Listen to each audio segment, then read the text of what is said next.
Kofi, nous Kataena d'abord. Omenami Fope Popo. Elle a pas si les biens du Tiakola Michael et Hikiama. Bonsoir, docteur Didier. Bonsoir.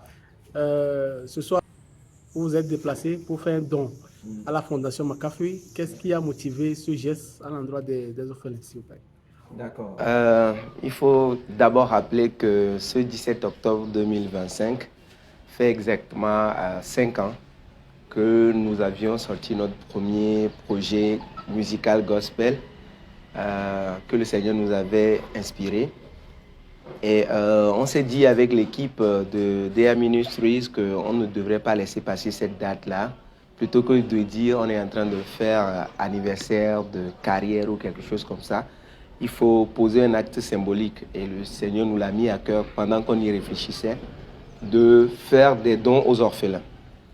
Et puisque nous ne pourrons pas aller chercher les orphelins nous-mêmes, nous avons réfléchi, nous avons prié et il nous a également mis à cœur de venir faire quelque chose de symbolique chez Madame Pasteur Habiton Makafui, qui reste une référence tant dans le gospel que dans l'œuvre de Dieu en général. Et c'est pour ça que nous avons choisi la Fondation Makafui pour poser ce pas, faire ce geste. En même temps que nous le faisons, nous confirmons la parole de Dieu qui dit que la vraie religion, la religion sans tache ni ride, consiste à visiter les pauvres, les orphelins. Et vous savez que la Bible dit que celui qui donne aux veuves, aux orphelins et aux indigents prête à Dieu. Et nous voulons véritablement que Dieu soit le soutien de ce ministère, de ce que nous faisons. Et donc, ensemble avec l'équipe, nous avons pu mobiliser ce que nous pouvons mobiliser pour cette première fois. Et nous sommes arrivés. La Fondation nous a vraiment bien accueillis et nous avons pu faire ce don-là. Et nous croyons que, puisque ça convient à la Fondation, ça convient également au Seigneur. Et que le cœur de Dieu sera réjoui.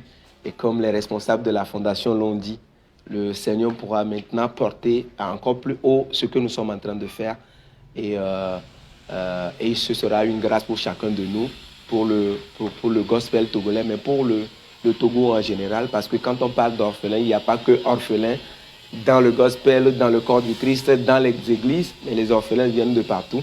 Donc nous croyons que ce que nous avons fait là, c'est faire œuvre utile à toute la communauté togolaise. Il faut dire que pour marquer le symbolique de cette date surtout, nous avons commencé à sortir les projets qui viennent en prélude de notre deuxième album qui est presque prêt. Mais nous avons décidé de reprendre les activités en entretenant notre communauté avec un premier morceau de notre concert live recording que nous avons eu à faire en début d'année, 16 février 2025. Donc, le premier projet qui est une collaboration avec ma sœur, ma jeune sœur Merveille, sort aujourd'hui même à 19h. Donc, Nelolo Remix, donc live recording avec la vidéo, sera disponible sur ma chaîne YouTube dans quelques instants. Donc, ça annonce une relance en quelque sorte de ce que nous sommes en train de faire, de l'équipe à bien travailler pour que cette date-là soit une date assez marquante dans ce que nous sommes en train de faire. Donc, Nelolo Remix est disponible sur la chaîne. Beaucoup de gens connaissent déjà la chanson. Il y a on va dire, un réarrangement et avec la sœur Merveille qui apporte une touche à elle également. Donc, ça rend le morceau assez spécial. Donc, j'invite tout le monde à suivre. D'ici la fin de l'année, nous avons un autre projet qui est presque prêt pour être sorti. Donc, comme je le dis, c'est le processus qui est lancé comme ça, qui va aboutir, s'il plaît à Dieu, dans quelques mois, à la sortie du deuxième album. Après va suivre un grand concert comme nous savons le faire, comme le Seigneur sait l'organiser pour nous. Donc, nous croyons que la grâce va nous suivre d'ici là et que le calendrier va tenir. Mais le Nelolo Remix est disponible dès ce soir. Et donc, j'invite tout le monde à suivre.